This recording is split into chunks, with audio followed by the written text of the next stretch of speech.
So today's topic I want to discuss is kind of setting up a workspace. Now, the inspiration for this topic really has to do with the fact that we're thrown into homeschooling. Nothing is the way it should be or the way we're used to. But this workspace idea, it works so well for homework. So, when you set up a workspace, the most important thing you want to think about is the child and giving them an environment that really has the least amount of distractions possible. Now, in an ideal setting, you'll have a child with their own desk in a corner of a quiet room with a lamp on top and nothing out, and they can do their work. But reality is, and while a lot of children have this opportunity, it's just not necessarily possible. So, here are just some tricks that'll help you work with basically any environment. The first suggestion I would recommend is either A, dedicating a space for schoolwork or homework. If that means that two children are now going to share a bedroom and that bedroom becomes the homework room, that'll work. Or if it's not possible, here's a really simple idea is that, okay, guys, we're going to dedicate the dining room, let's say, or the kitchen table for homework. And during the hours of, let's say, 5 and 6, unless you're quietly going to do your homework, you cannot come into this room. So, number one, set up that location. And then number two, set up the expectation of your whole family. Like if you have a toddler, the toddler's going to have to know we are not going into the dining room, into the kitchen, around this table during this time. And you can just point out that the kids are doing their work. So once that area is set up, you have to, as the adult, do the best you can to make it as quiet or calming, and basically your kids need to focus in this space. So this is something really simple that we've done plenty of times is, we have our table, it's fold up table, it's nothing, fancy. We got it on sale in Target, one of those picnic tables. And what we did was, and that's actually a dining room table, but we needed a least distracting environment. So we took that simple table, we pushed it up against a wall. So, which I'll tell you how number one, it's a simple white table. So you're not getting distracted by colors or anything. Number two, it's flat up against the wall.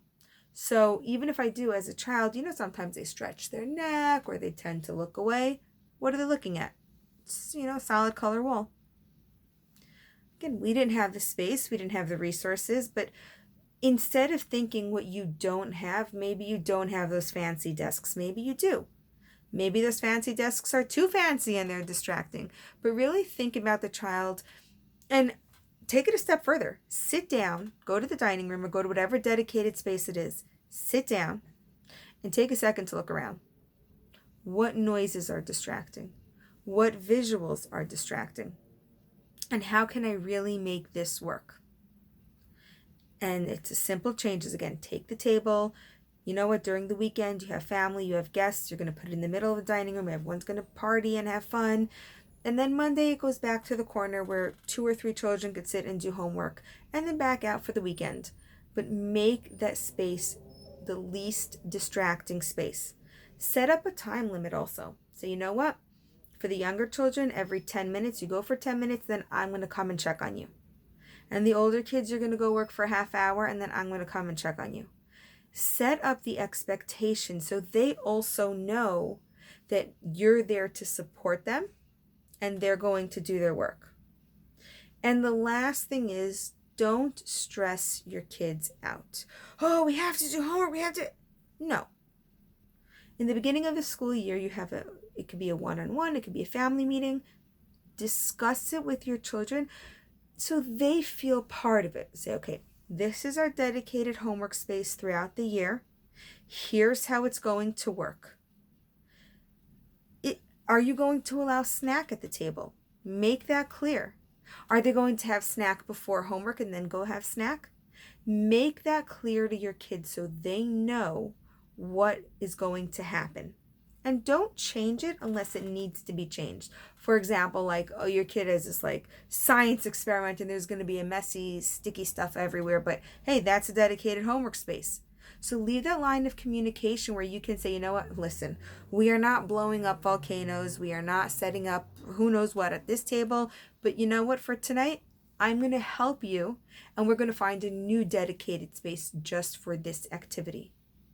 So set up a space in an environment that is as least restrictive or distracting as possible. If it's you don't have a dedicated room or whatever, like I said, just take a table, push it up against the wall so the child has the freedom to focus but is not too distracted. Make sure your child knows the expectations. They bring out their work, they put their work away. Bring it out, put their work away.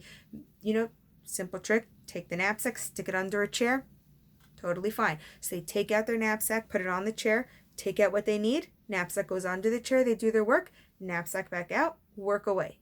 So set up those expectations and just keep communicating with your kids. Let them know that, homework or schoolwork or whatever the situation we're in now, it's under control. They've got it.